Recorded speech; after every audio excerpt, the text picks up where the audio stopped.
Con esta clase vamos a dar inicio a que son las patologías sistémicas que tienen repercusión a nivel renal. Fíjense que a nivel mundial las enfermedades sistémicas cada día van incrementándose poco a poco. Total, que se estiman o las proyecciones para el año 2030 no son buenas, donde se cataloga que más de un 60% o 70% de la población mundial tendrá enfermedades sistémicas, específicamente hipertensión y diabetes mellitus. ¿Okay? Entonces, estas enfermedades son las que llegan a engrosar las primeras manifestaciones o digamos las primeras causas de enfermedad renal crónica en los pacientes. No solamente en etapas iniciales, sino que son las responsables de enfermedad renal crónica avanzada en los pacientes que se encuentran en tratamiento sustitutivo renal.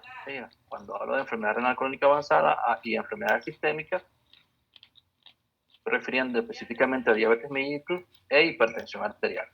¿Okay?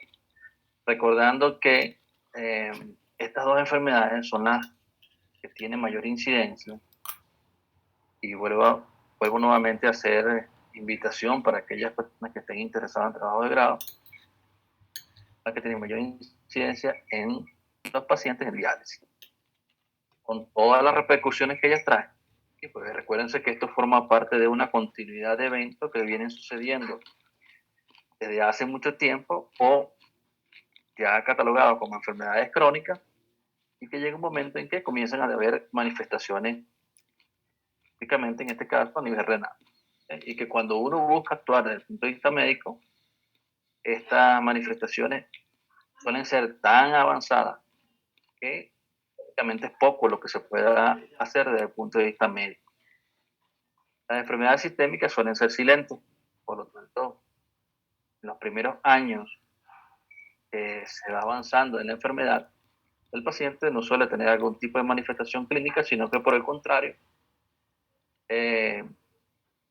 tiende a hacer poco caso a las recomendaciones médicas y a la actuación de un equipo multidisciplinario, recordando que este tipo de enfermedades debe ser manejada tanto por el médico internista, cardiólogo, en el caso del diabetes mellitus, endocrinólogo, y por supuesto, teniendo en cuenta que este tipo produce afectación sistémica, debe ser el caso del nefrólogo para que evite la progresión de daño renal, pero son enfermedades que cursan también a nivel oftalmológico también. Entonces, piensa que este paciente debe ser evaluado por un equipo multidisciplinario. Hoy vamos a ver nefropatía hipertensiva. Fíjense que cada día que pasa, hay más hipertensos, y cada día que pasa, hay más pacientes con enfermedad renal. Nosotros en promedio tenemos un ingreso de 30 a 35 pacientes al año de pacientes que requieren diálisis. De ellos, digamos que el 60% tiene diabetes mellitus, un porcentaje un poco menor presenta hipertensión arterial, y son pocas las enfermedades que están asociadas a riñón, específicamente las enfermedades glomerulares, ¿okay? O patologías obstructivas, cáncer, patología prostática, ¿okay? Litiasis, entre otros. Entonces, la principal, digamos que, población de los pacientes en diálisis viene influenciada por la aparición de enfermedades sistémicas.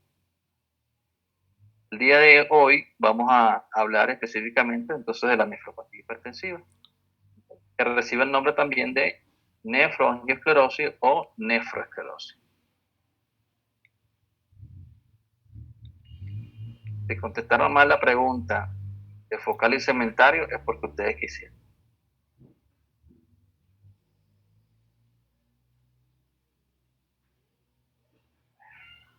Estoy compartiendo pantalla, ¿cierto? Sí, doctor. Sí, doctor.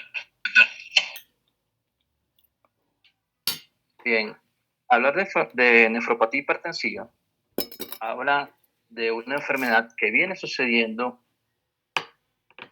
tiempo, ¿ok? Para que un paciente, usted le haga nefropatía hipertensiva y este paciente termine desarrollando enfermedad renal avanzada, quiere decir que tiene tiempo siendo hipertenso y que las manifestaciones renales forman parte de la etapa final de lo que viene siendo la evolución de la nefroesclerosis o nefroangiopatía. De tal forma que cuando usted tenga un paciente hipertenso, que ya tenga urea, creatinina elevada, quizás con un filtrado glomerular bastante bajo, piensen entonces que este paciente no es nuevo. Por lo tanto, usted está en la obligación de buscar hallazgos clínicos le permitan a usted diferenciar si el paciente es agudo o es crónico. Con esto abro la pregunta que le hice al grupo anterior. Si usted a su consulta llega un paciente, 55 años de edad, quien le niega antecedentes previos de hipertensión arterial, ¿sí? Y consulta porque tiene edema en miembros inferiores, bueno, le dijeron que el que se encarga de esa parte es el nefrólogo, en el caso de las consultas de nefrología. ¿Cómo hago yo para evaluar a mi paciente y dilucidar, diagnosticar si este paciente es un paciente hipertenso crónico o un paciente, lo que se llama, tiene hipertensión arterial por lo llamado síndrome de bata blanca? Allí, bueno, por supuesto hay que evaluar datos clínicos de cronicidad, ¿okay? Datos clínicos de cronicidad.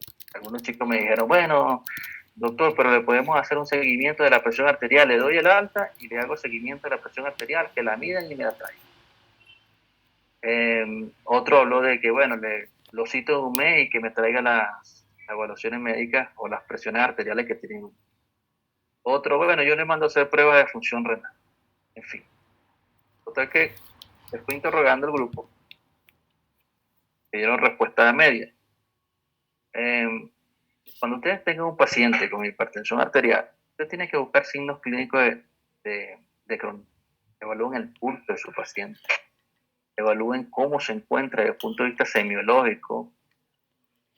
Claro, tiene soplo, no tiene soplo, el APE está desplazado, no está desplazado, que en cierto modo le permitan a usted orientar si su paciente tiene algún dato que tiene un corazón que está incrementado de tamaño. ¿Por qué? Porque el APE está desplazado, generalmente se encuentra en el quinto espacio intercostal en relación a la línea media clavicular y actualmente lo tengo en el sexto espacio intercostal en relación a la línea axilar anterior. Entonces, es muy diferente. Y por supuesto, vean, pulsos distales, edema en miembros inferiores, hallazgos clínicos, háganle un electrocardiograma a su paciente, evalúe los signos electrocardiográficos, crecimiento de volumen, y así usted puede dilucidar, mire, este paciente no es hipertenso de bata blanca, sino que es un paciente hipertenso crónico. Más aún cuando le está consultando por edema en miembros inferiores y aparte de eso, un filtrado glomerular que pudiera estar en este caso bajo. Entonces, ustedes tienen el paciente en ese momento, tienen las herramientas para evaluarlo y tienen las herramientas para diagnosticar si su paciente es agudo o crónico. Por lo tanto, determinar si se está en caso de una nefropatía hipertensiva o no. No hagan eso de que, bueno, señora, váyase para su casa o trasládese a su casa, note los valores de presión arterial y véngame dentro de unos 4 o 5 días para yo promediar y ver si usted es hipertenso o no, a pesar de que el paciente lo niegue. Pero en ese momento usted tiene herramientas para ver si su paciente en verdad es hipertenso. Ahora que no consiguió nada, el AP no está desplazado, no tiene edema en miembros inferiores, el electrocardiograma mostró un ritmo sinusal sin crecimiento de cavidades, el Sokolov de su paciente es negativo, bueno, ahí sí les digo, bueno, está muy bien, ya usted hizo los pasos iniciales para decir si su paciente tiene o no tiene. Por lo tanto, bueno, hagan un seguimiento seguido o hagan un seguimiento un poco más continuo, ¿okay? Y vea, pues, si en verdad es un síndrome de bata blanca o no. Bien, estos son datos de hipertensión arterial. Fíjense que estimaba que en el año 2000, entre el año 2000 y 2007, la hipertensión arterial había incrementado un 18%. ¿Okay? Pero ya se estima que dentro de unos 4 años en adelante, la prevalencia o la población de padecer hipertensión arterial oscilará entre un 20% con un 60% de aumento entre los últimos datos reportados. Fíjense que el que usted tenga un paciente con presión arterial elevada se asocia claramente con enfermedad renal crónica. Tiene un paciente hipertenso, lo llegó a determinar que ya es hipertenso crónico, tiene alta prevalencia de que le haga enfermedad renal crónica. ¿Okay? Pero el hecho de que usted logre controlar la enfermedad, o sea, logre controlar la hipertensión, ¿quiere decir que usted desacelera la enfermedad? Sí, pero no detiene la progresión del daño. La enfermedad renal seguirá avanzando. Ahora, la pregunta es la siguiente. ¿Todo paciente hipertenso hace enfermedad renal avanzada y cae en diálisis? ¿Todo paciente diabético hace enfermedad renal avanzada y cae en diálisis? Pues no. ¿Okay? Y esto se debe a la susceptibilidad de cada individuo. Cada persona tiene, en cierto modo, cada paciente tiene susceptibilidad para hacer una enfermedad que es mucho más, la evolución es mucho más tórpida en comparación. ¿Okay? Entonces, ténganlo en cuenta. Pues, si bien es cierto que la presencia de hipertensión arterial es un factor predisponente para progresión de enfermedad, no es un factor determinante para que le diga usted que su paciente va a caer en diálisis. ¿Sí? ¿Cuáles son aquellos que usted puede decir que evolucionan de una forma torpe? Aquellos pacientes que usted le coloca el tratamiento, no los puede controlar, aquellos pacientes que piensan en hiperfiltrar, aquellos pacientes que tienen proteinuria, ¿okay? Entonces, fíjense que un incremento sostenido en el nivel de creatinina en suero siempre le van a reflejar daño del parénquima renal y que es potencialmente irreversible. Recordando una frase que creo que se lo dije al inicio, que siempre, en lo particular, yo comparo nefrona con neurona. Neurona que se daña no funciona y la nefrona que se daña tampoco. Bien, datos epidemiológicos reportan que existió en el año 2010 aproximadamente una prevalencia de 1.699 pacientes hipertensos por cada millón de habitantes en países desarrollados, específicamente Estados Unidos.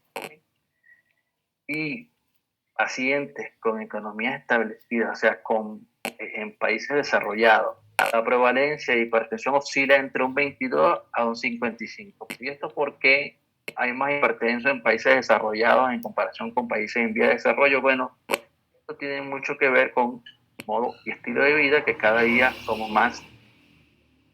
¿Okay? Cada día la tecnología nos invade más. Levantamos el teléfono y hacemos un delivery para que nos traen una compra que hacemos vía online en un restaurante. ¿Okay? A la casa, simplemente hacemos bajar, ni siquiera por la grada, sino por el ascensor, recibimos la comida, estamos en casa, mucho más con la pandemia. ¿Okay? Entonces, todo esto explica el por qué países desarrollados tienen alta prevalencia de pacientes hipertensos y pacientes diabéticos. A medida que avanza la enfermedad, mientras más presión elevada tenga, el riesgo de mortalidad o de riesgo de evento cardiovascular se duplica.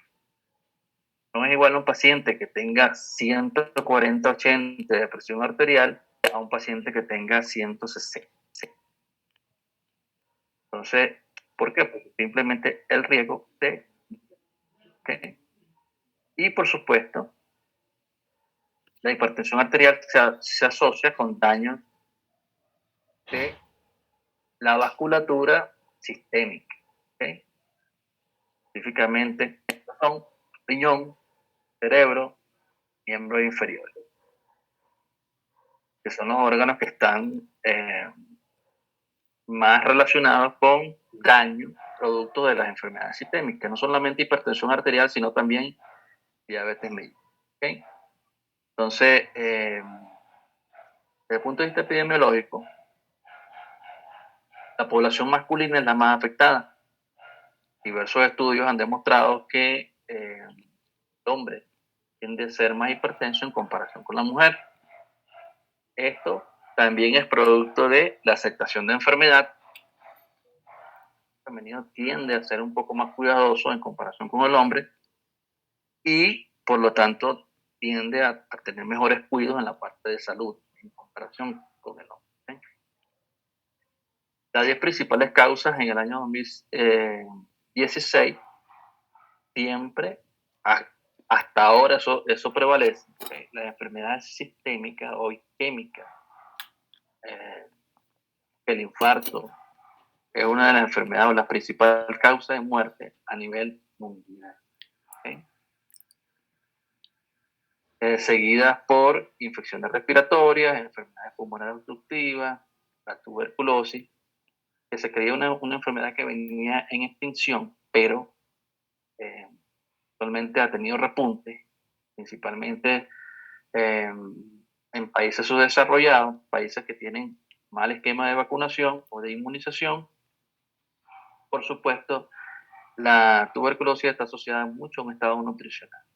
Acá en el Ecuador hay bastante con tuberculosis, principalmente en estratos bajos. ¿Okay? Diabetes mellitus, complicaciones de parto pretérmino, cirrosis y accidentes de tránsito. Bien, ¿qué dicen las guías para el manejo de la hipertensión arterial o las guías europeas? Algo que siempre yo les he venido mencionando, que independientemente de que su paciente tenga enfermedad renal crónica, ¿okay? O enfermedad cardiovascular ya establecida. Él es hipertenso, tiene antecedentes de un infarto, pero su presión actualmente es 120/80. No se siente nada, él camina 2 kilómetros diarios, no hay ningún problema. No, él está bien, no tiene ningún problema. Es un paciente con enfermedad renal crónica, está en estadio 3, no tiene edema, su presión arterial está controlada, tuvo hipertenso, tuvo antecedentes de hipertensión arterial de hace aproximadamente 10 años, pero bueno, actualmente en la consulta está bien controlado, tomándose su medicación, en fin, tiene un filtrado glomerular de 45, específicamente está en un estadio 3.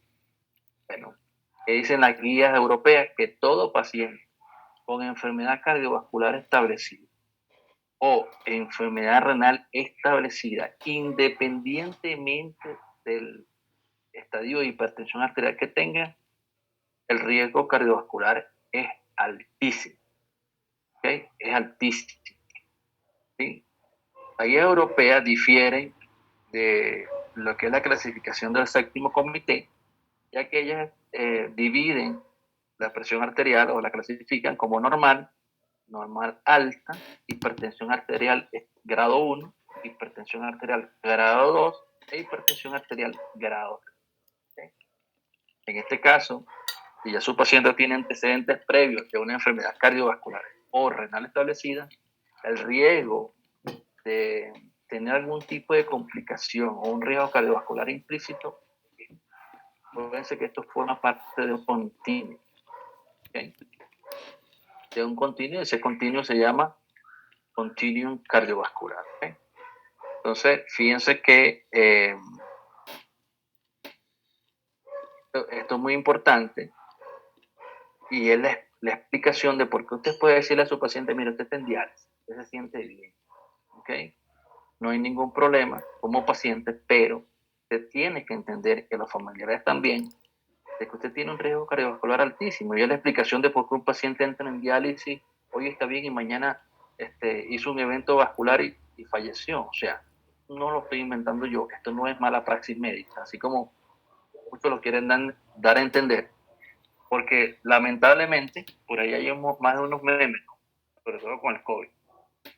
es que en el hospital me lo mataron, en el hospital le hicieron tal cosa, pero si el paciente falleció o tuvo una evolución tórpida, con la praxis médica, simplemente porque las estadísticas lo están reportando, sobre todo en la parte, vuelvo y repito, enfermedad cardíaca y enfermedad renal. Bien, ahora, ¿cómo se define la nefropatía hipertensiva? El término más lógico a usar no es tanto nefropatía hipertensiva, sino es nefroesclerosis. Nefroesclerosis, nefroangiosclerosis, como también lo pueden escuchar, o pueden escuchar el término enfermedad renal crónica, etapa etapa 1, 2, 3, 4, 5, dependiendo del filtrado glomerular, secundario a nefroangiosclerosis o nefroesclerosis. Simplemente este término nefroesclerosis refiere a endurecimiento. ¿Okay?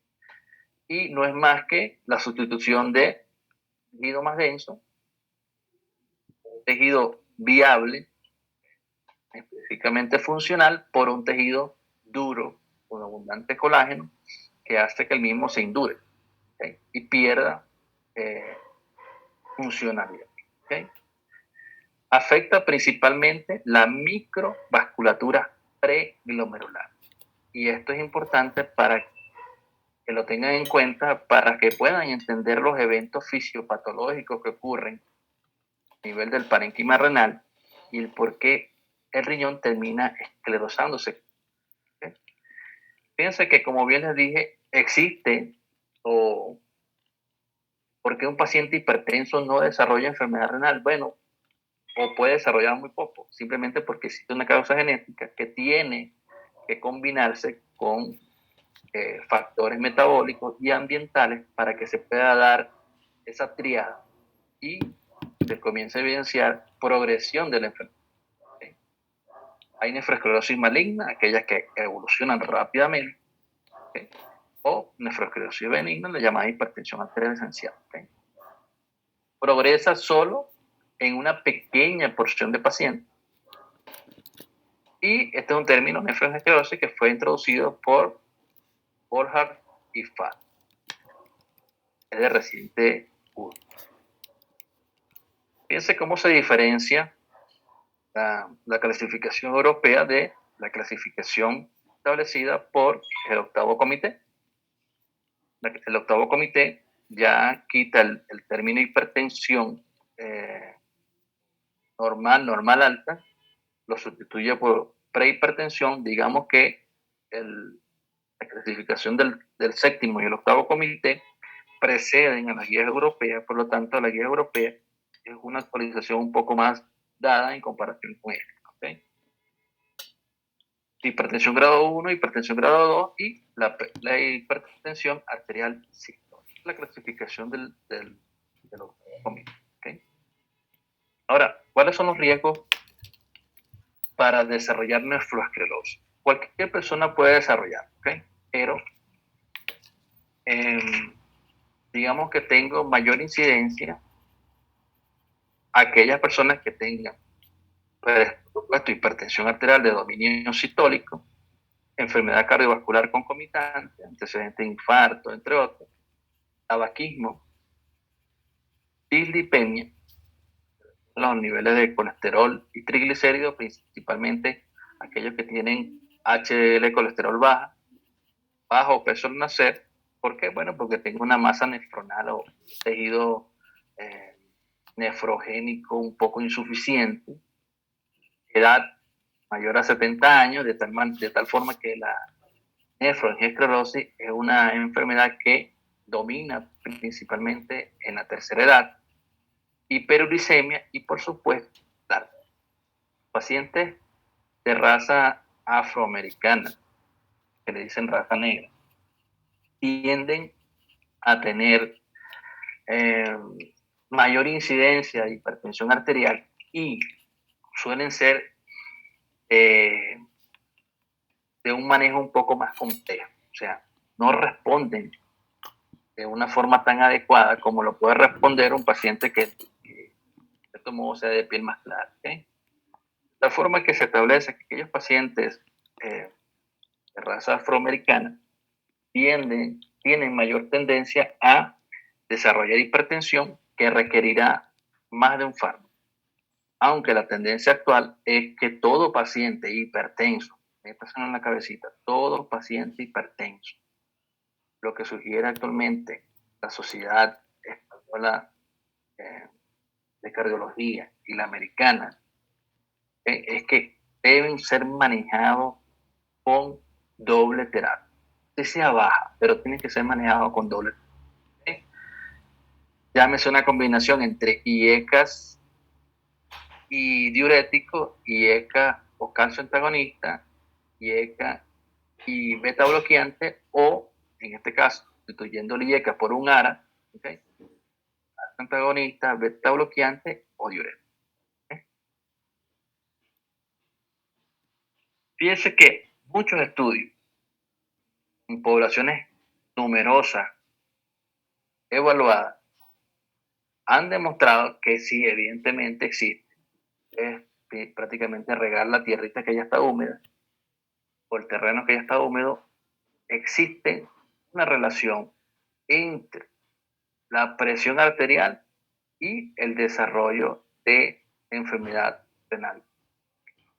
Entre ellos el estudio Mr. Fit, que evaluó 332,000 pacientes y evaluaron que había progresión en pacientes que tenían hipertensión o hipertensión de dominancia sistólica. El estudio California le sigue muy cerca los pasos al estudio previamente mencionado y también que demuestra, bueno, existe una relación continua entre la presión arterial y el riesgo de enfermedad renal, principalmente en aquellos pacientes que son de raza afroamericana. El estudio Jans, que evaluó 158,000 pacientes, determinó que existe una relación entre los niveles de presión arterial sistólica y el desarrollo de enfermedad renal crónica. Y el estudio Okinawa, en Japón, determinó que existen una relación entre los niveles de presión arterial y el desarrollo de enfermedad renal crónica, principalmente aquellos pacientes que tenían dominancia o hipertensión. Entonces, fíjense cómo múltiples estudios que han evaluado la población de miles de pacientes concluyen en lo mismo. Existe una relación entre hipertensión arterial sistólica y progresión de enfermedad renal. ¿Okay? Desde el punto de vista patológico, ¿qué vemos? Bueno, vemos que se afectan todos los niveles del sistema renal, pero principalmente la vasculatura preglomerular. ¿Y qué se ve en este caso? Bueno, hipertrofia de la media. Recuerden que los vasos sanguíneos arteriales tienen íntima, ¿sí? Y específicamente, ¿qué se ve en este caso? Hipertrofia de la media, que no es más que un engrosamiento fibroelástico que lleva a un estrechamiento de la luz vascular. Es decir, el vaso sanguíneo crece. ¿Pero hacia dónde? Hacia adentro, para que se entienda. La luz del vaso disminuye. Y si disminuye, ¿qué pasa como si yo lo comparo mucho como si usted tuviese una placa de aterosclerosis, para que se entienda. El vaso sanguíneo se hace hipertrófico, la luz del vaso disminuye, ¿y qué pasa con los órganos que deberían ser irrigados a distancia de ese vaso sanguíneo que está hipertrófico? Simplemente se encuentran hipoperfundidos y comienzan a trabajar en situación de isquemia. ¿Okay? Por otro lado, también se ve hialinosis arteriolar, en la cual los depósitos hialinos ocurren en puntos donde la musculatura lisa es deficiente. Fíjense que yo no estoy usando aquí que si el AMP cíclico, que si el ATP, no. Lo que quiero es que se lleven lo básico. ¿Okay? Que quieras profundizar, para esto está la literatura, yo estoy aquí simplemente para orientarle el por qué un riñón de un paciente hipertenso termina dañándose. Para eso están justamente el que quiera profundizar bien y el que quiera profundizar mucho más, por supuesto. Aquel que diga, bueno, inclino por nefrología, que es una especialidad que actualmente en el Ecuador le faltan muchísimo, pero muchísimos especialistas, ¿okay? Sobre todo en la parte de pediatría. La nefrología pediátrica es terreno vivo en el Ecuador. Trabajo seguro que quieran inclinarse hacia eso. La parte quirúrgica es muy buena porque usted operó, intervino en su paciente, resolvió y le dio el alta. ¿Okay? Puedo ver también que hialinosis arteriolar, en la cual los depósitos hialinos ocurren en puntos donde la musculatura lisa entonces es deficiente, ya lo volví a repetir. Y fíjense cómo vemos allí ese vaso sanguíneo se encuentra hipertrofiado.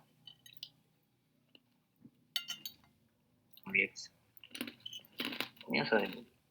Eso es lo que solemos ver a nivel patológico, histopatológico de un paciente con sospecha de nefron. Es tejido colágeno que comienza a sustituir, fíjense cómo tengo por acá también, y aquí tengo justamente algo que llama mucho la atención, que es un glomérulo difunto, tinto o fallecido, como quieran ver, o esclerosado. ¿Okay? La palabra correcta es esclerosado. De los términos anteriores, para que se entendiera de que estos son glomérulos simplemente afuncionales. ¿Por qué? Porque tienen fibrosis. Fíjense cómo se ve un glomérulo fibrosado, que no se ve tejido, no hay matriz mesangial, ¿ok? Sino que es siendo sustituido por tejido que no tiene función, a diferencia de el glomérulo que tenemos acá y el que tenemos acá, ¿ok? La parte tubular, dentro de todo, se ve, por lo menos en esta zona, se ve bastante bien. Bien. El glomérulo también puede, o la parte glomerular también puede mostrar a la biopsia compromiso global. Acá se debe entender como que todas las nefropatías hipertensivas se le hace biopsia, y no es así. Simplemente un estudio o biopsias de pacientes con esclerosis glomerular, se le realizó el estudio y bueno, esos fueron los hallazgos. Lo mismo que la nefropatía diabética.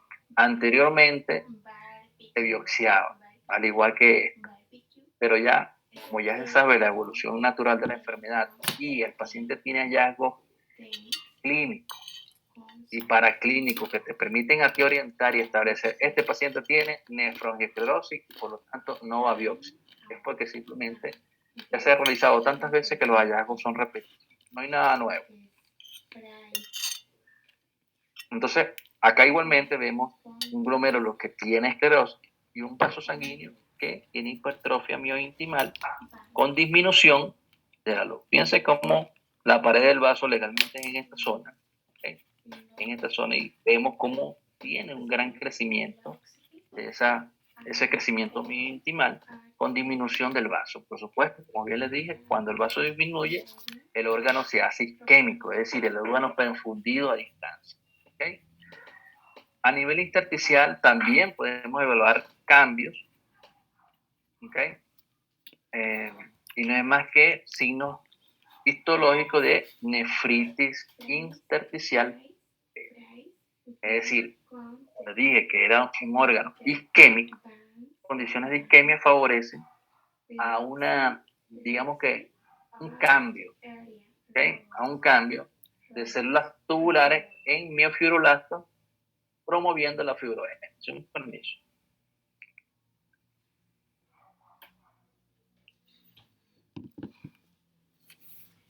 Free time, barbecue, stay home, dance, concert, time out, guest, prize, won, contest, bands, luxury, art area, robot. Art area.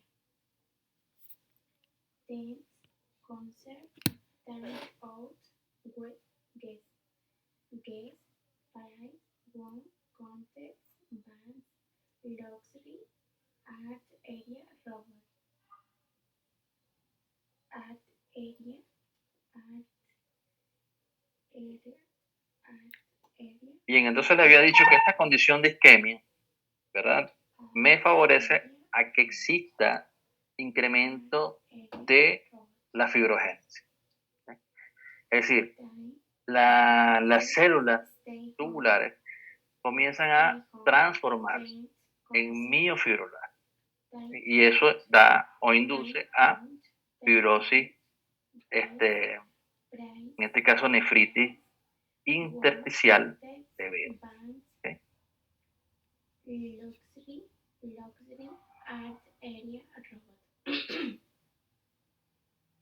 Bien, en cuanto a las lesiones glomerulares que puedo yo ver en un paciente hipertenso, bueno, por supuesto, si tengo un glomérulo isquémico, voy a ver retracción de esos ovillos, por supuesto, con disminución de su tamaño, expansión mesangial o glomerulosclerosis global. El ovillo puede estar en una etapa contraído, en otra puede estar con expansión mesangial o en la etapa final puedo tener glomerulosclerosis. Bien, en este caso, cuando los cambios son isquémicos y son iniciales, las paredes capilares suelen retraerse. ¿Sí? Suelen retraerse. Como las flechitas allí, fíjense cómo tengo un asa capilar ahí abierta y en esta zona tengo un asa capilar ya completamente retraída ¿okay? Con disminución, por supuesto, del penacho glomerular, pero el espacio de Bowman ya se encuentra bastante viable o abierto. ¿Okay? No hay estrechamiento en este caso, del espacio de Bowman. ¿Sí? Solamente son cambios iniciales. Estos cambios iniciales, vuelvo y repito, usted le hace esto a un paciente o le hace función renal a un paciente que tenga eso, puede estar hipertenso, pero no tiene en etapa inicial alteración de la función renal. ¿Okay? Pero allí sí, ¿okay? Y allí hay un daño glomerular con contracción completa de ese ovillo. Fíjense que es muy diferente a esta zona donde veo asas capilares completamente abiertas y acá en esta zona veo un área completamente colapsada, ¿okay? Que es un glomérulo esclerosado.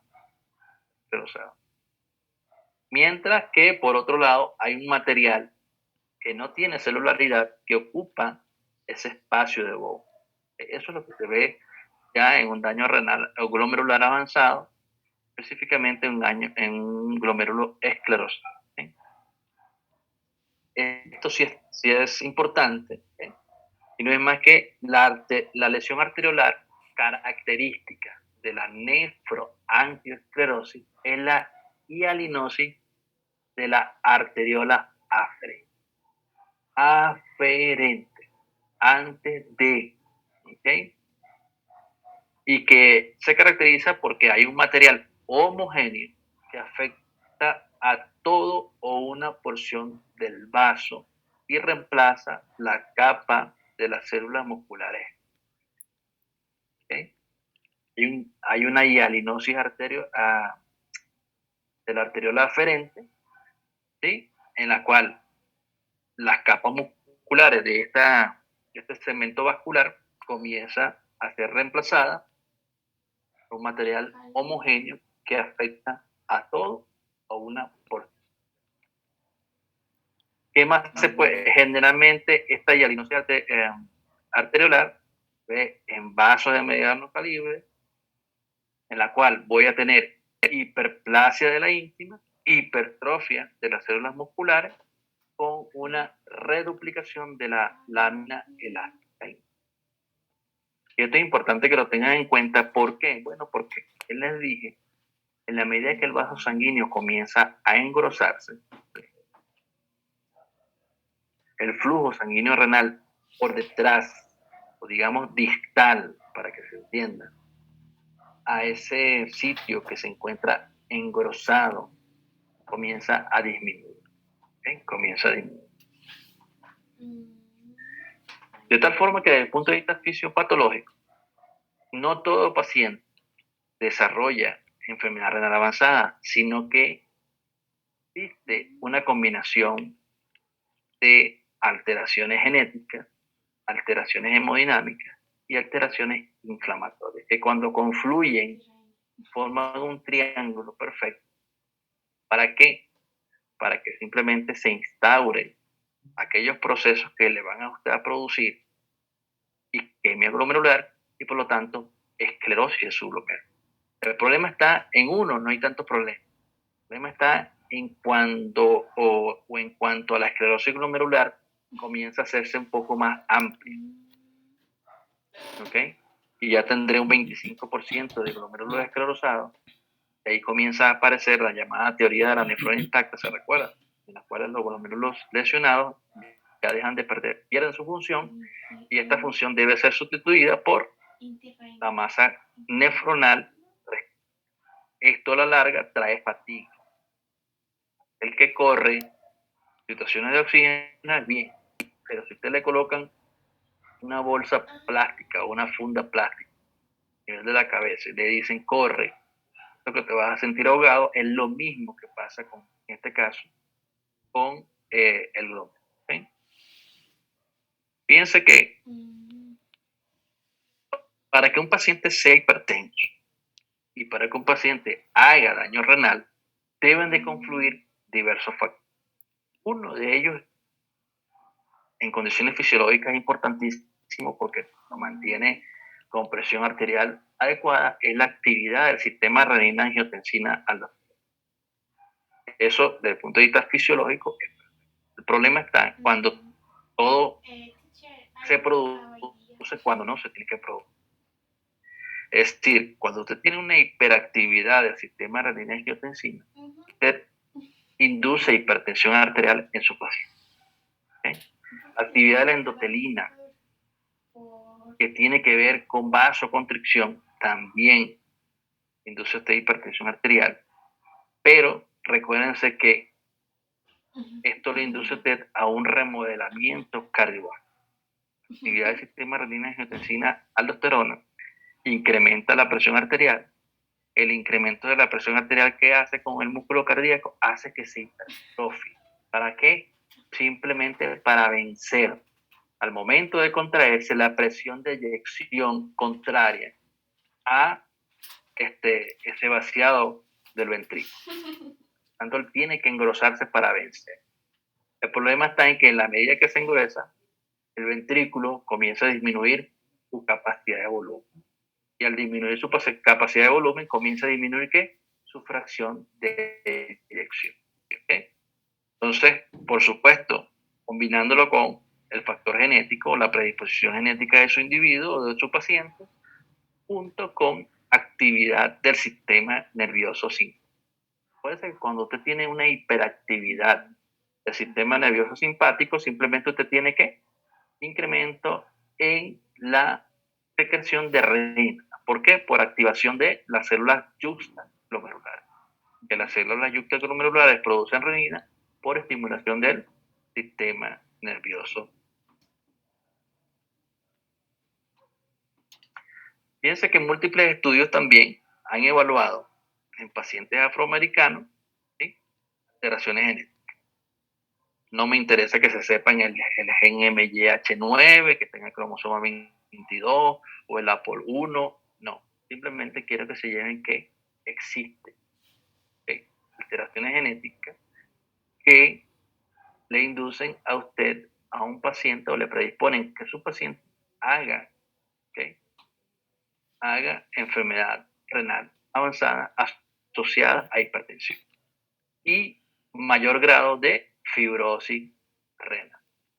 Fibrosis renal. Inclusive algunos pacientes con este tipo de predisposición le explica el por qué usted le coloca a un paciente piel clara un medicamento antihipertensivo, comenzando el tratamiento de la presión y se sienten mal. ¿Por qué? Porque se le baja mucho la presión. Y hay algunos pacientes que independientemente de su etapa que tienen de presión arterial, le colocas enalapril, no revierte. Colocas nifedipino, enalaprima difedipino, no revierte. Le pones furosemida, doble dosis, tampoco. Y después le colocas un inhibidor del sistema nervioso central y tampoco revierte. ¿Sí? Y eso viene orientado justamente a esa resistencia o a ese factor genético que se opone a esta actuación, a esa respuesta que debería ser satisfactoria al momento de yo medicar a mi paciente. Bien. Desde el punto de vista fisiopatológico, tengo dos eventos. Quiero que me presten mucha atención a la pregunta. ¿Ok? Yo desde el punto de vista fisiopatológico tengo dos eventos que me suceden. ¿Ok? O dos teorías que explican el por qué un paciente con hipertensión arterial hace daño glomerular.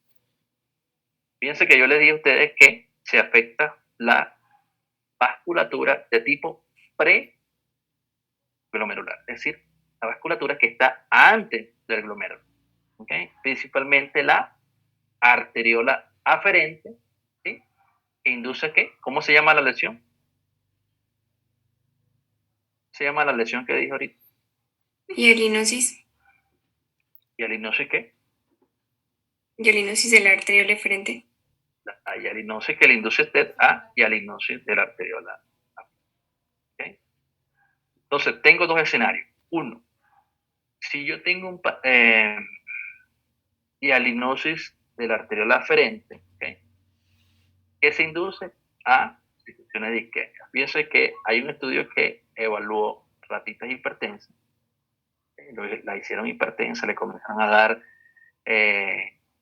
alimentos con alto contenido de sodio y lograron que ellas se hicieran hipertensas. Estas ratitas justamente tienen un tiempo de vida. Por ejemplo, hámster, el tiempo medio de vida es 2 años, 2 a 3 años. Entonces ellos la hicieron hipertensa y comenzaron a evaluarlo en ese tiempo. Mientras más antiguo sea en este caso el animal de experimentación, mejor. ¿Por qué? Bueno, porque puedo extrapolar. Y si la hipertensión arterial en un paciente es de edad avanzada o de prevalencia en edad avanzada, bueno, yo tengo que evaluar no animales jóvenes, sino animales un poco más seniles, ¿no? Entonces, ellos hicieron biopsia y comenzaron a ver que estos pacientes tenían esclerosis glomerular, o estos animalitos tenían esclerosis glomerular. ¿Y cuál fue la teoría que hacen ellos? Bueno, que producto de esa incremento miointimal de la vasculatura preglomerular, ¿sí? Se induce a constricción de la arteriola aferente. Y que esta constricción de la arteriola aferente vendría a ser un mecanismo protector que se instaura inicialmente ¿con qué fin? Con el fin de que esa presión arterial elevada no se traslade al glomérulo. Es decir, que la hipertensión llegue nada más hasta ese sitio donde está la constricción de la arteria. Pero esta contracción, cuando se hace muy sostenida en el tiempo, ¿okay? Se induce a que el glomérulo trabaje con un flujo renal o un flujo de perfusión renal bajo. ¿Okay? Y por lo tanto se induce a isquemia, ¿sí? En etapa inicial. Pero en ese momento el filtrado glomerular y la presión intraglomerular son normales. ¿Por qué? Porque la presión justamente llega a ese sitio de constricción, ¿sí? Pero no se traslada al glomérulo. Es decir, no hay daño directo de la presión arterial a nivel glomerular. Pero el trabajar en situación de isquemia le induce a usted a fibrosis. Eso pasa completamente en vasculatoría en etapa inicial. En el segundo corte se evalúa nuevamente animales de experimentación, pero ya en este caso no animales inducidos a hipertensión de forma espontánea, sino que son las llamadas ratitas TAR o sensibles a la sal. ¿Sí? Son las llamadas sal sensible. ¿Qué vieron ellas? Las hicieron hipertensas, pero no se evidenció constricción de la arteriola aferente. Es decir, en este caso ya no había constricción. Entonces, ¿qué plantearon? Bueno, si no hay constricción, ¿sí? La presión arterial se traslada completamente al glomérulo. Es decir, la presión arterial incrementada o esa presión arterial incrementada que nosotros tenemos a nivel sistémico, ya se traslada directamente al glomérulo. ¿Y qué pasa cuando esa presión arterial se traslada directamente al glomérulo? Simplemente es que aumenta la presión intracapilar glomerular, es decir, el ovillo glomerular se distiende, se incrementa en tamaño. Si se incrementa en tamaño, comienza a hiperfiltrar, ¿sí?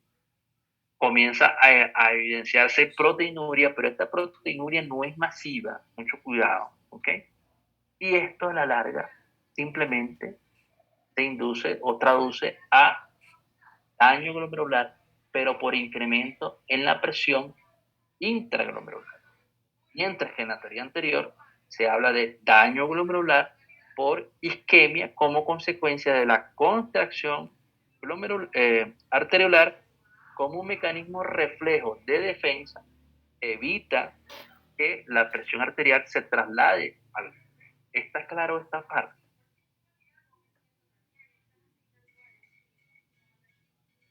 Doctor, disculpe, ¿podría por favor repetir otra vez la segunda teoría? Ya. En la segunda teoría simplemente se plantea que no hay vasoconstricción de la arteriola aferente. Recuerda que en la primera se dice que es un mecanismo de protección producto de la vasoconstricción de la arteriola aferente para que no se traslade la presión sanguínea elevada al glomérulo.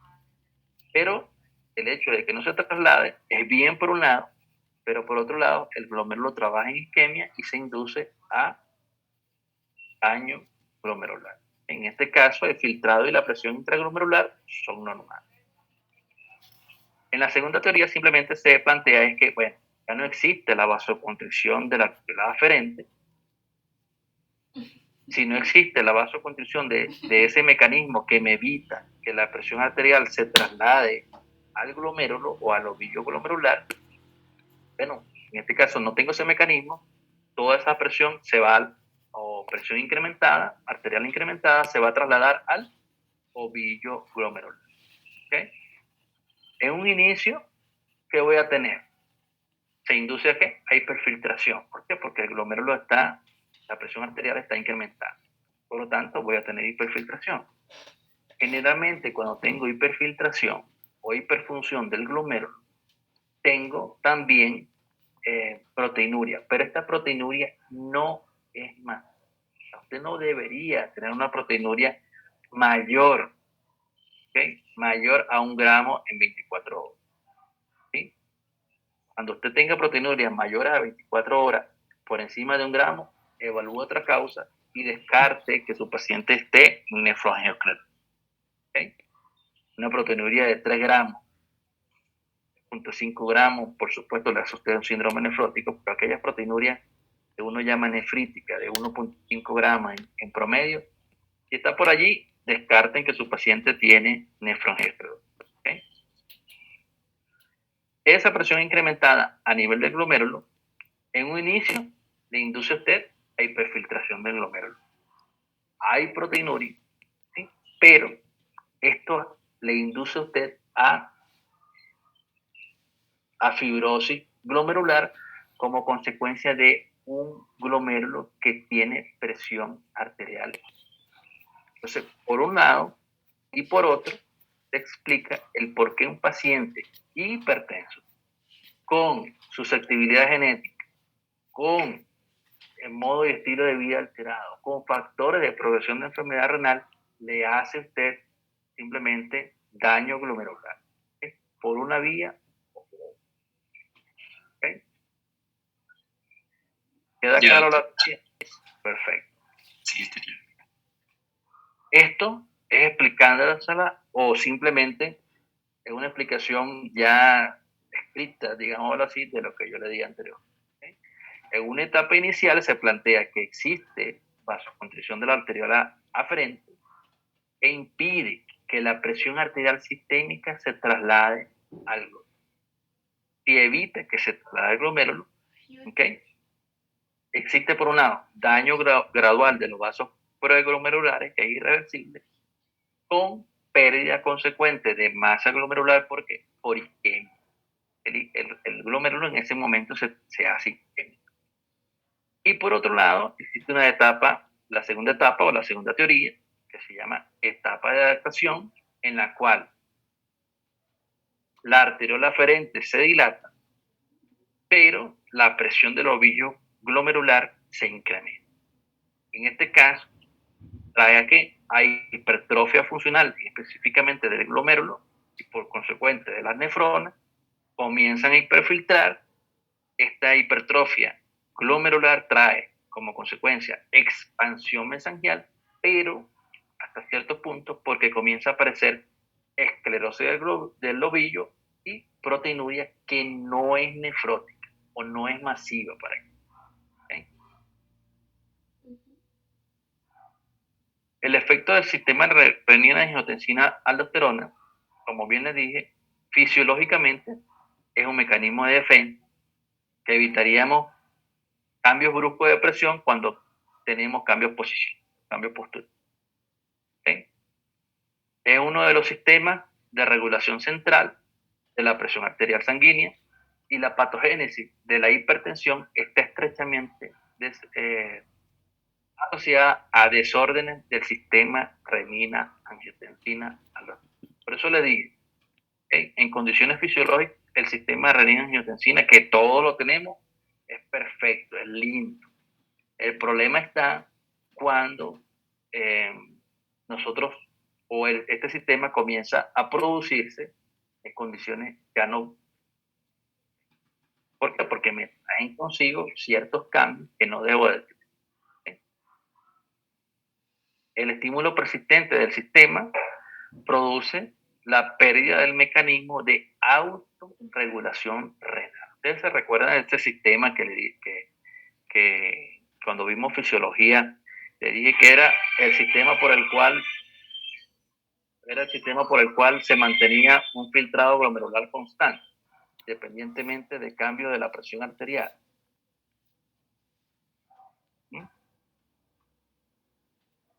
Le dije eso. ¿Okay? El sistema de autorregulación túbulo-glomerular es el sistema por el cual el filtrado glomerular se mantiene constante a pesar de existir cambios. ¿Sí? Pero, ahí viene el pero, cuando el sistema renina-angiotensina se hace patológico, ya el mecanismo no responde. O sea, se pierde ese sistema. Entonces, de tal forma que si yo mantenía una presión arterial constante, independientemente de que existieran cambios en la presión arterial, cuando yo soy hipertenso ya no. ¿Okay?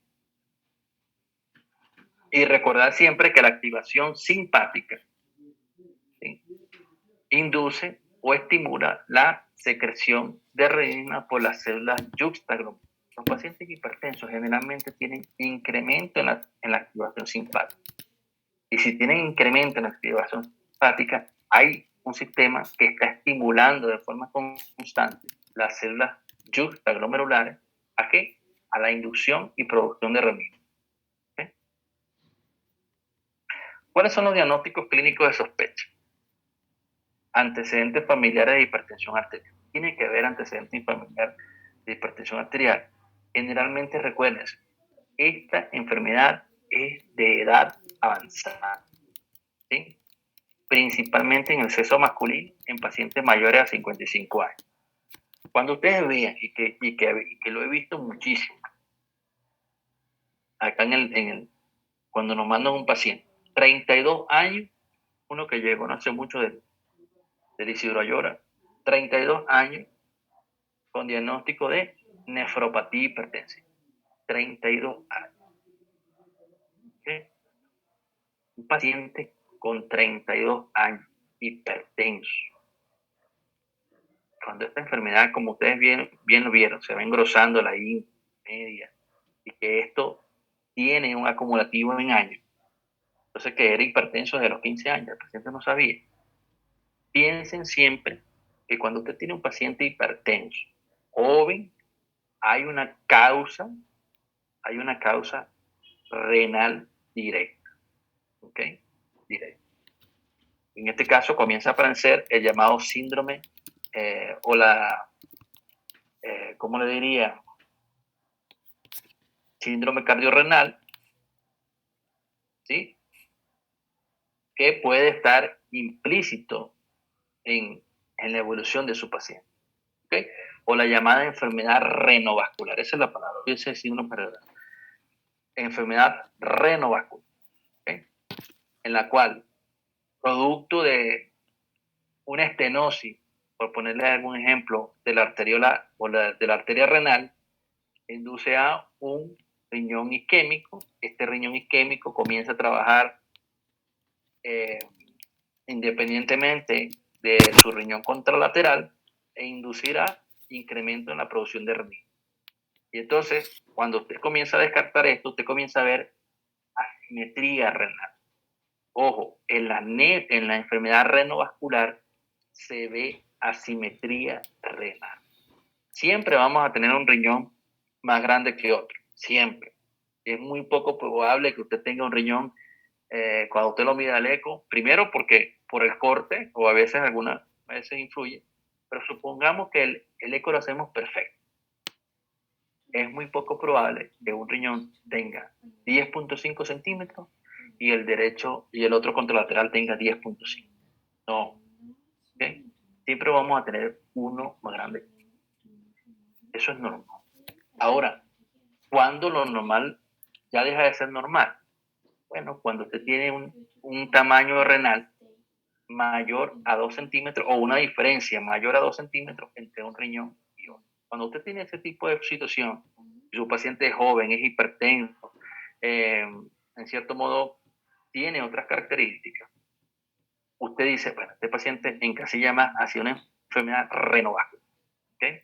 Pero si tú tienes un paciente, 55 años, le haces el eco, le ves alteración del parénquima, y esa alteración del parénquima, ¿cómo le diría?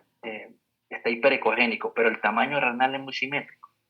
Ya no tiene criterios para la enfermedad renovascular, sino que tiene criterios más hacia nefroangiosclerosis. Ténganlo muy en cuenta, porque muchas veces hemos recibido pacientes jóvenes, cuando yo hablo de jóvenes, pacientes de 32, 30 años en diálisis y los mandan con diagnóstico de nefropatía hipertensiva, quedando un gran vacío diagnóstico, porque lamentablemente cuando el paciente ya está en diálisis ya no puedo diagnosticar cuál fue la causa de por qué mi paciente ya se encuentra en diálisis. Y ahí queda la duda, si lo trasplanto, ¿qué pasa? ¿Se le replica la enfermedad de base en el riñón trasplantado o no?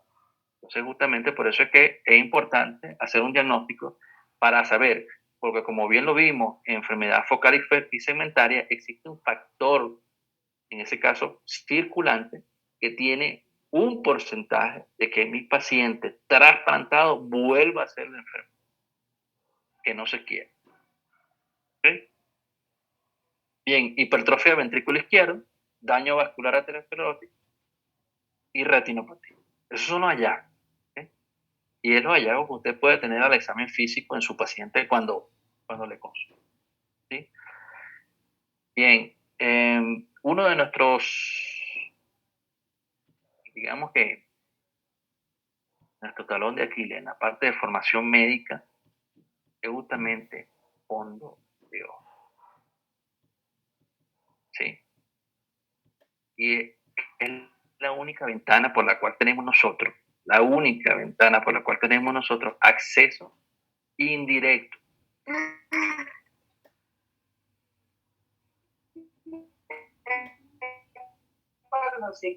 Sí. ¿Alguien dice algo? ¿Alguna pregunta? ¿No? Ok. Nuestro talón de Aquiles justamente es hacer fondo de ojo. Importante a la hora de evaluar diabetes, importante a la hora de evaluar hipertensión arterial, sobre todo cuando usted está pensando en su paciente en nefropatía o encefalopatía hipertensiva o cambios en alteraciones en el sensorio, porque usted va a ver edema de papila en este caso. Pero ¿qué vamos a ver nosotros? Bueno, signos oftalmoscópicos de retinopatía hipertensiva, entre los cuales están cambios en el calibre y forma arterial. en el calibre y forma arterial. ¿Okay? Atenuación arterial por engrosamiento de la íntima, disminución del flujo. Que vamos a ver arterias estrechas, irregulares, filiformes, inclusive hasta invisibles. O sea, y aumento del calibre venoso. O sea, la arteriola disminuye de tamaño, pero el calibre de la vena, a nivel del fondo de ojo, se aumenta. Y por supuesto, cambios en el color y brillo de las arteriolas, hilo de plata e hilo de cobre.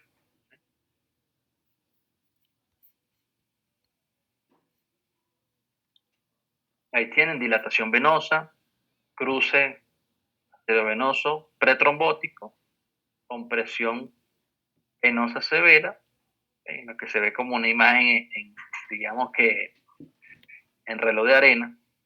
Esos son signos de retinopatía, esclero hipertensión. O puedo tener también los llamados cruces arteriovenosos con disminución del calibre de la vena en ese momento del cruce, exudados lipídicos, que se llama como estrella macular, ¿sí? O exudados algo. ¿Sí? No quiero que salgan de aquí, porque yo también tengo que reconocer que también es mi falla.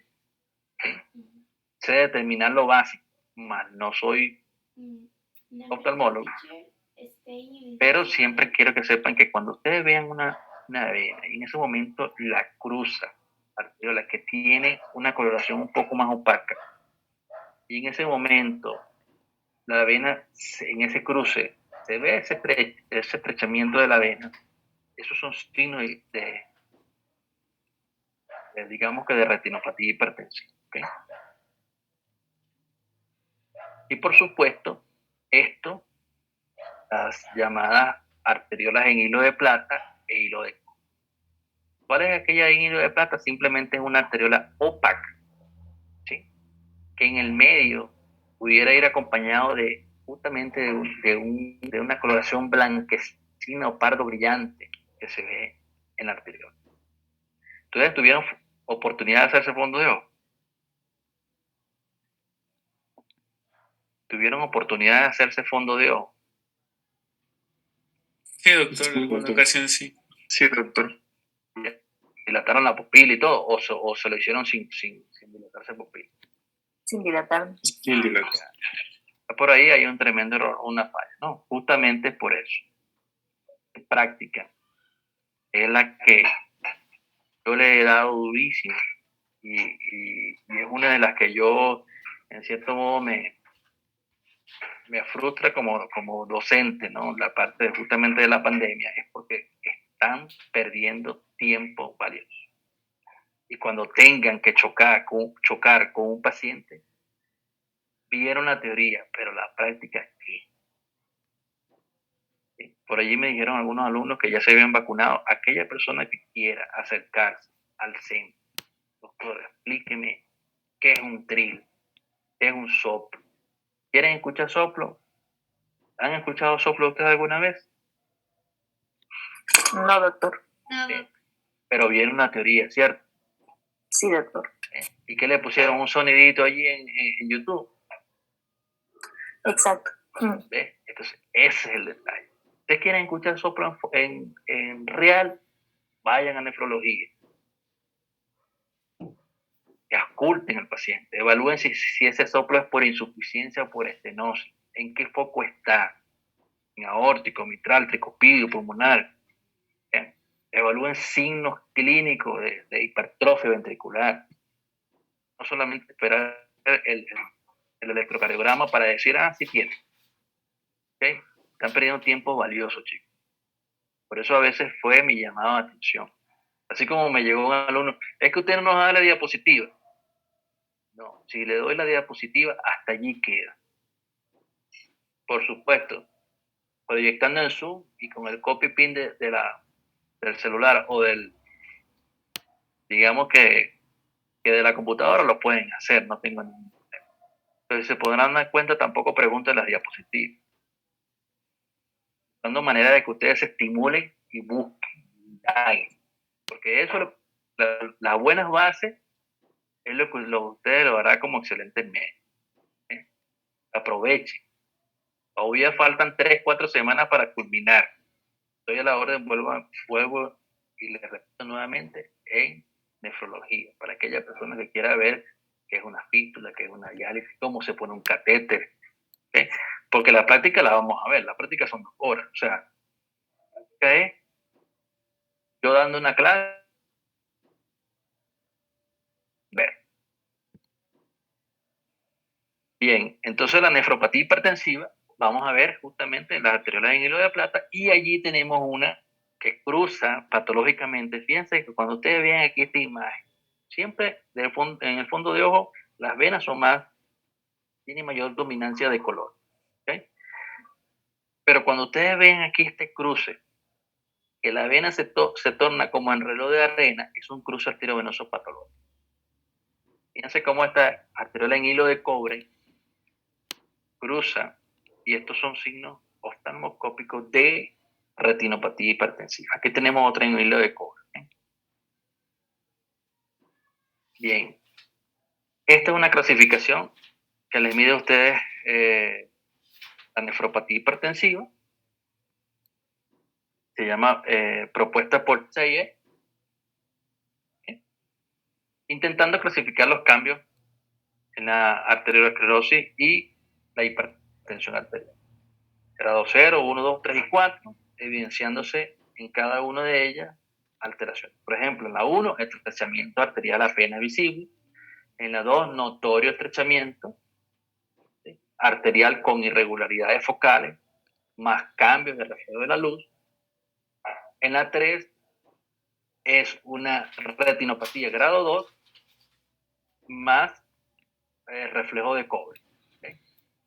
Es decir, usted va a ver estrechamiento arterial con irregularidades focales en el reflejo de la luz y arteria de cobre. Y la 3 es simplemente reflejo de plata más papiledema. Entonces, ¿cuál es la retinopatía que tiene mayor severidad? Bueno, la 4. ¿Okay? ¿Por qué? Porque las demás no le describen papiledema, en esta sí. Pendiente con eso. ¿Okay?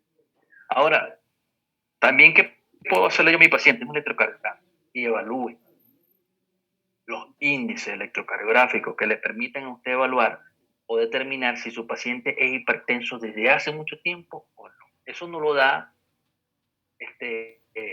¿cómo le digo? Síndrome de bata blanca. ¿Okay?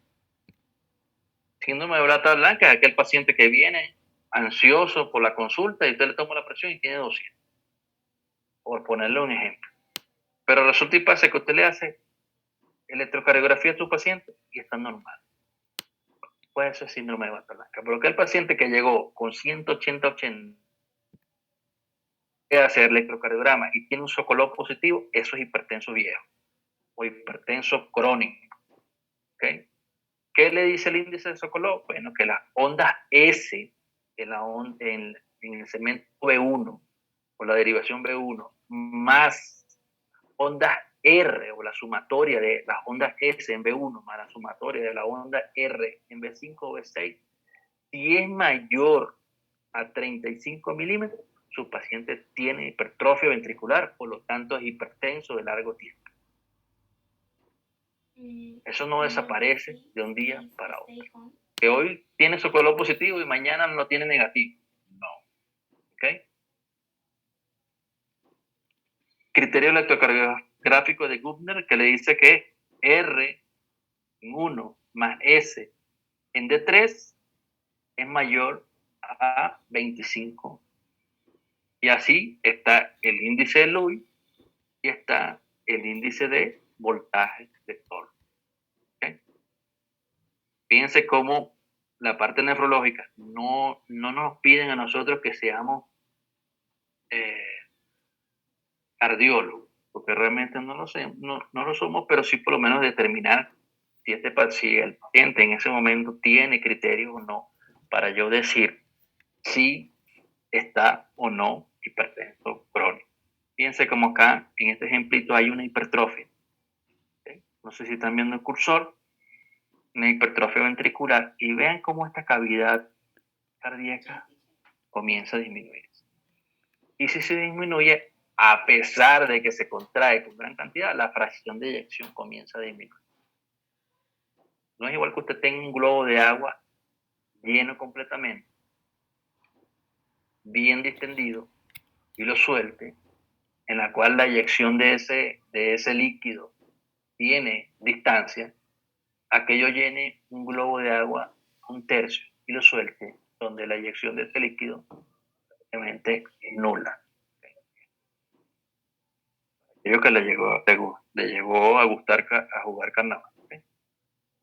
Bien, ¿cómo hago el diagnóstico? Bueno, con antecedentes familiares, daño a otras localizaciones, ¿okay? Y no hematuria.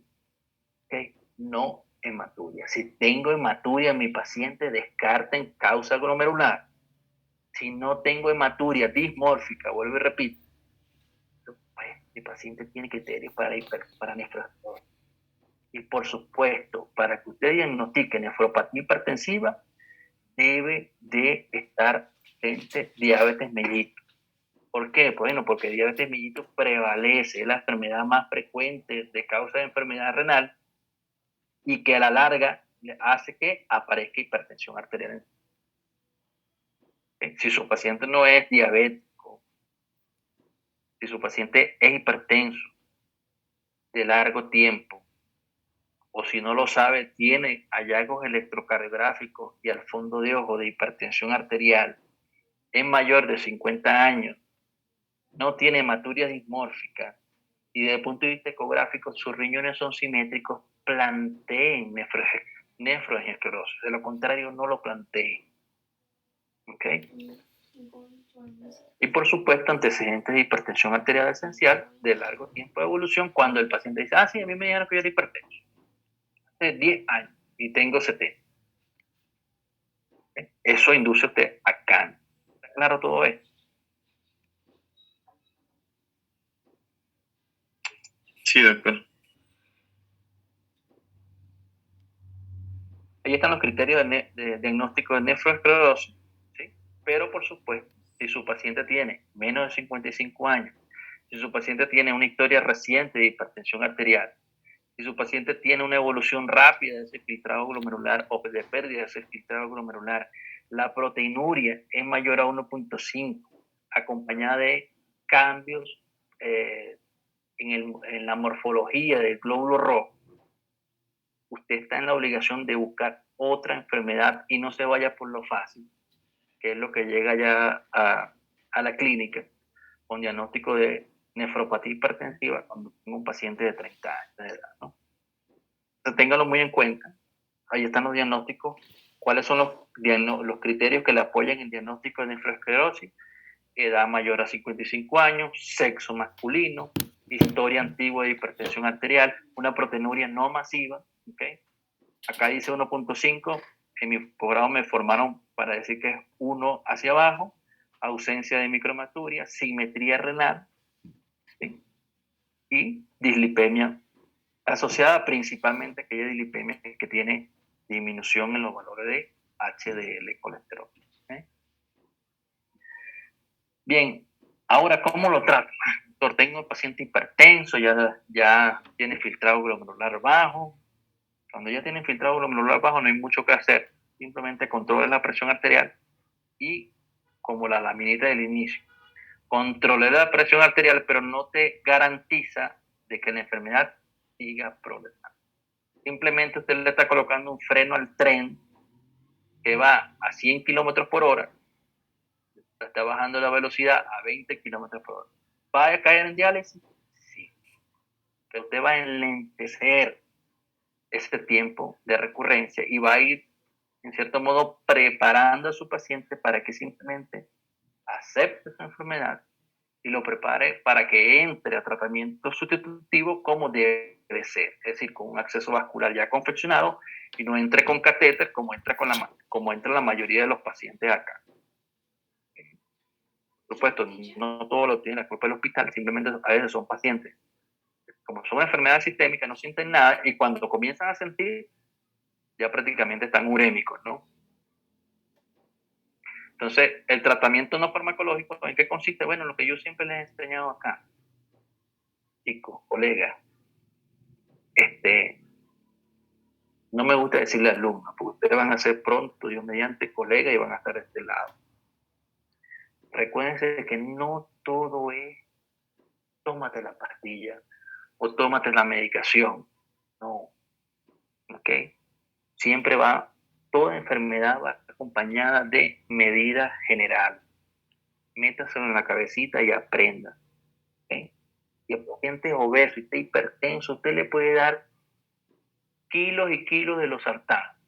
Pero si no baja de peso, si no lo induce a cirugía bariátrica en el caso de que la obesidad sea muy mórbida, y si no lo induce a cambio en el estilo de vida, su paciente va a seguir tomándose los TEP y va a estar hipertenso. ¿Okay? Entonces, siempre induzca a cambio en el estilo de vida de su paciente. Háganlo en su rural, vivan su rural al máximo posible. Bueno, ahí son ustedes autónomos, no van a tener nadie que les oriente si les va a hacer falta, ¿ok? Pero van a ser autónomos. Entonces, ustedes van a comenzar a hacer como esa semillita que está comenzando a nacer, a profundizar sus raíces y estabilizarse como médico. ¿Okay? Y yo me sentiré muy orgulloso de ustedes, pero tienen que hacerlo. ¿Okay? Ahora, si usted dice, pero es que tiene, pero no importa, usted está obeso, pero tómate estas pastillitas para que se le controle su presión arterial y no ha pasado nada. Lo que pasa es que el paciente a los 6 meses ya tiene 5 kilos más, el HDL por el piso, triglicéridos en 1000, en fin, no hemos hecho nada. ¿Okay? Entonces, vivan su experiencia como rural. Algunos chicos salen directo posgrado. Acá, por lo menos donde yo me formé, no, la rural era obligatoria. Algunos chicos saltan ese paso. Acá en Ecuador es lo que yo vi. No sé hasta qué punto sea así, si no, me corrigen, porque, como les digo, yo cada día aprendo de ustedes. Los chicos que salen, terminan, van y se van a España, al MIR. Directo, porque no, es que así me ahorro un año y ya soy rápidamente especial. Tiene sus pros y sus. ¿Okay? ¿Por qué? Porque, bueno, esos son los que llevarán mucho látigo, digámoslo así, siendo R1. Cuando usted afianza conocimiento, adquiere algo de experiencia, pasa por un hospital antes de entrar a un posgrado, téngalo por seguro que usted será un buen R1, porque agarró los conocimientos. No apure lo que no se tenga que apurar. ¿Okay? Entonces, el tratamiento farmacológico, restricción de sal, por supuesto, recuérdese que la sal y agua van de la mano, tanto para salida como para entrada. Si usted tiene una dieta alta en sal, tiene mayor ganancia hídrica y, por supuesto, incrementa la presión arterial. ¿Okay? Ejercicio físico, disminuye de peso y modifique todo lo que se tenga que modificar. A pesar de que le dije que si la enfermedad está avanzada, por más que usted haga, por más que le ponga a su paciente la presión en 120-80, siempre va a terminar en tratamiento sustituto. ¿Okay? Reduzca la proteinuria si la tiene que reducir, controle colesterol y triglicéridos en su paciente. ¿Okay? Y, por supuesto, lo ideal es tener valores de colesterol total menor de 200. Específicamente LDL menor de 170. Ahora sí, ahí sí, pongan la medicación que ustedes quieran. Siempre tienen que usar medicación antihipertensiva. Dentro de la medicación antihipertensiva están los inhibidores de la enzima convertidora de angiotensina, están los antagonistas de los receptores de la angiotensina tipo 2, están los calcio antagonistas, ¿ok? Están los diuréticos y están los beta-bloqueadores. Por supuesto, están los inhibidores del sistema nervioso central, en este caso no se están colocando. ¿Sí? Pero el tratamiento antihipertensivo puede ir combinando algunos de estos medicamentos. De los inhibidores de la enzima convertidora de angiotensina tengo muchos efectos. ¿Sí? Se reduce la proteinuria, ya lo vimos. Induce a reducir proteinuria en 15%. y se duplica cuando uso o combino IECA más ARA, ¿sí? Recordando que el uso de estos medicamentos es riesgo-beneficio. Se reduce la tasa de mortalidad en pacientes con insuficiencia cardíaca y, por supuesto, la monoterapia es menos eficaz en pacientes mayores de 50 años. ¿Yo puedo usar monoterapia en pacientes de menor edad? Sí.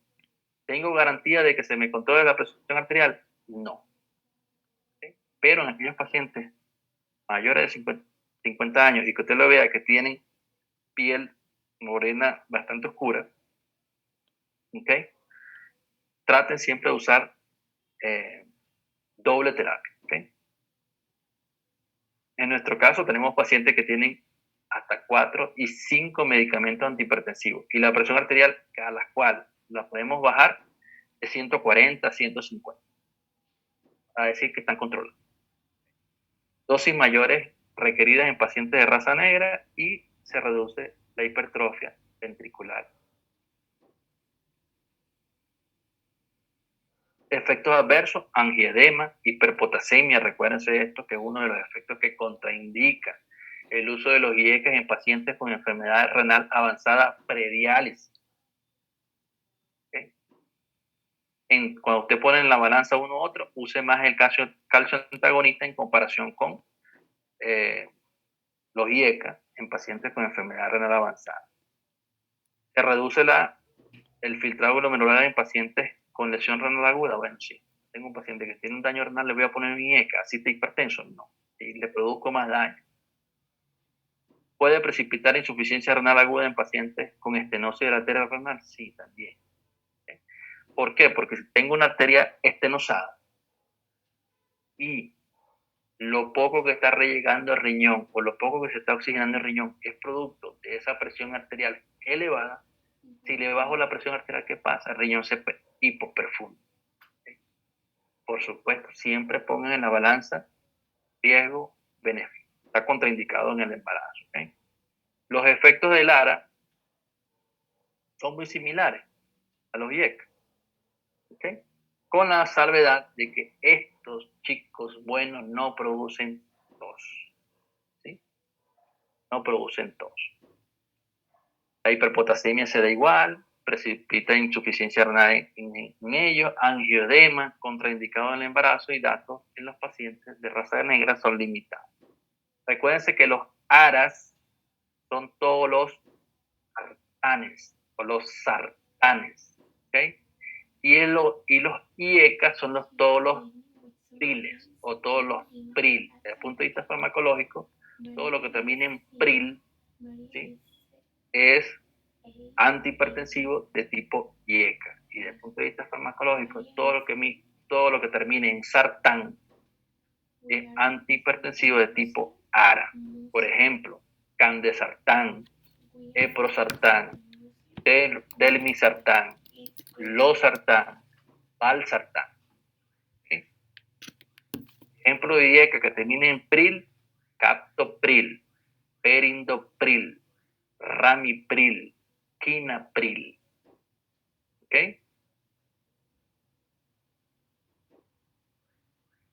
Bien, los bloqueantes de los canales de calcio suelen tener mejor respuesta como monoterapia en pacientes con edad avanzada. ¿Okay? Si van a usar monoterapia en pacientes hipertensos de raza negra, usen calcio antagónicamente, pero con la salvedad de que ellos no inducen a protección renal. Ustedes van a escuchar, yo que he escuchado mucho, es que, doctor, yo tomaba losartán, pero eso ¿de dónde salió eso? No sé. ¿Okay?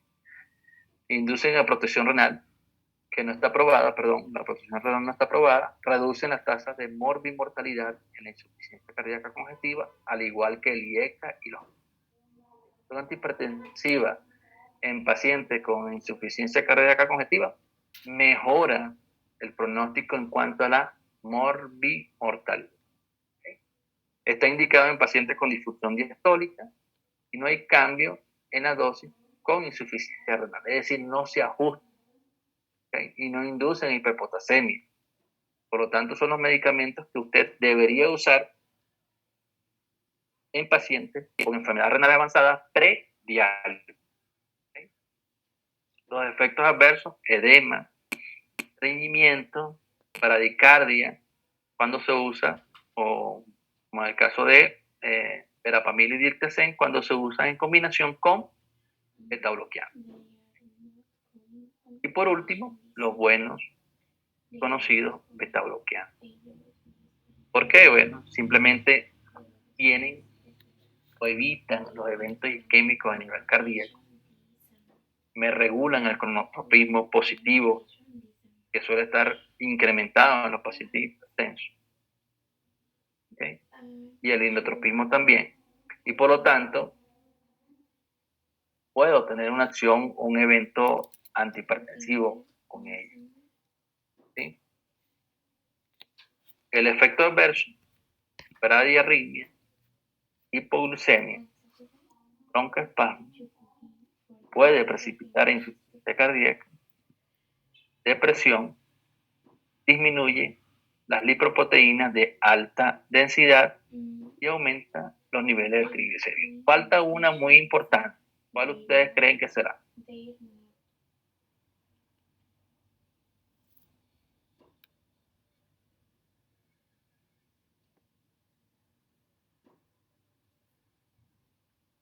Isabel, ¿cuál crees tú que sea otra efecto adverso de los beta-bloqueantes? Number 3. They're not going on vacation this summer.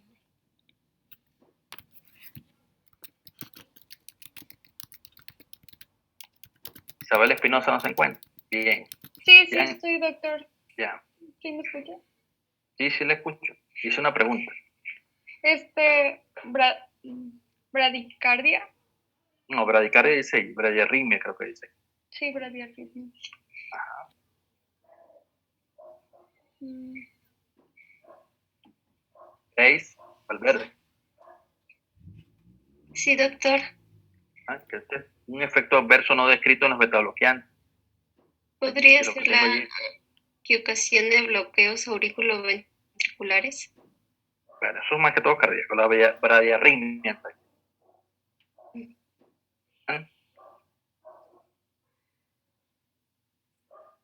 Sí, doctor.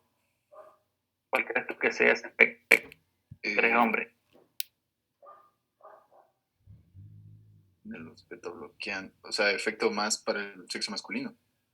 No, bueno, estoy preguntando, ¿qué efecto tú crees que salga de ahí?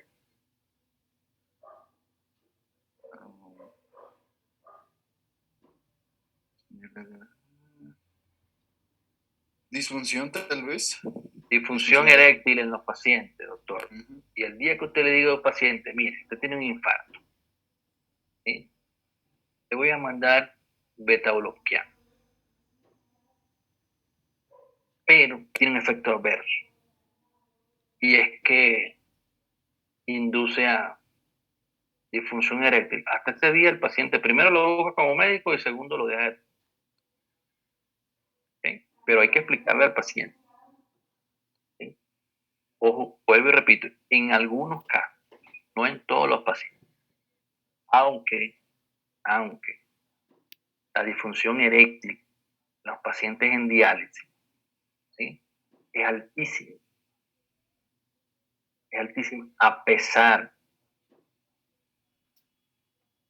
de que este es un tema muy, como le digo, casi los pacientes no lo consultan. Cuando lo consultan justamente es porque tienen un problema.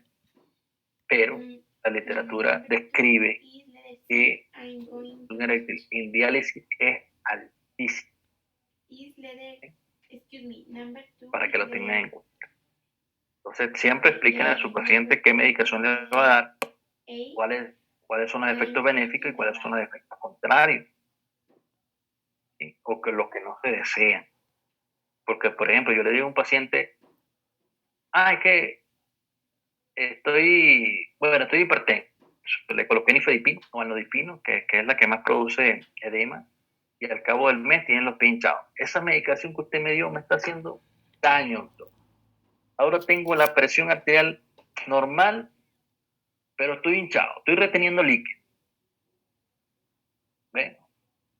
Entonces siempre es bueno explicarle a ellos eso. ¿Sí?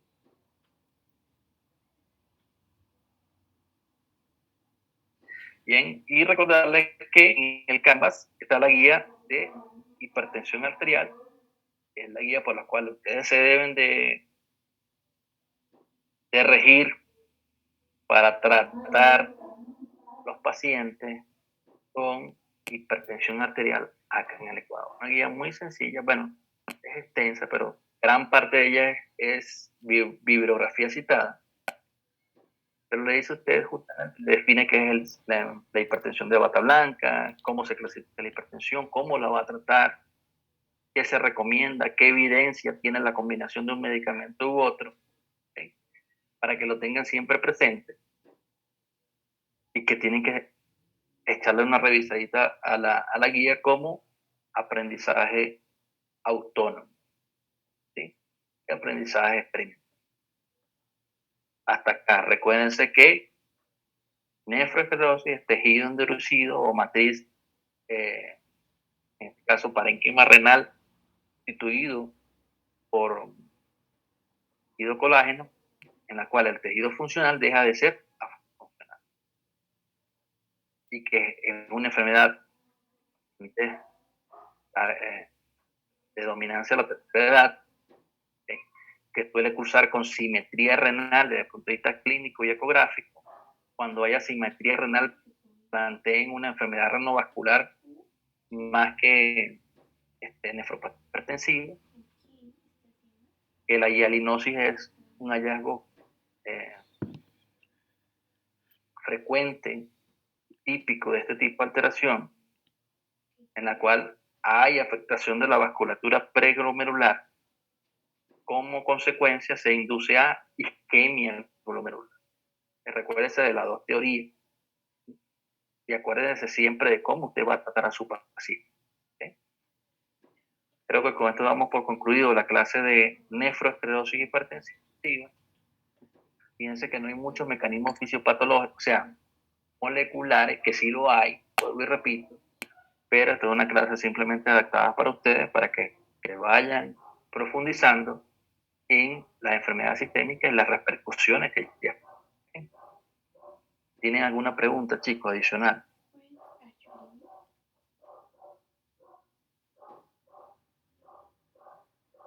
No, doctor, todo está. Si no la tienen, por concluida la clase del día de hoy, el grupo expositor, por favor, en lo posible, para revisar, si tienen ya, actualmente tienen las diapositivas, las podemos revisar ahorita, y si no, para revisarlas el día miércoles entonces, o el día de mañana. Grupo expositor de esta semana. Sí, Doc, sí las tenemos. Así lo- ¿Vale? Que usted viendo ahorita, que usted dijo. Que sí las tenemos, Doc. Entonces, bueno, entonces, demos por concluida la clase del día de hoy. Se me queda el grupo expositor, que si tiene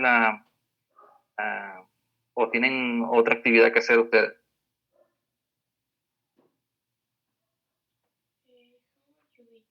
No, Doc, hoy no. No, Bien, entonces demos por concluida la clase de hoy. Se queda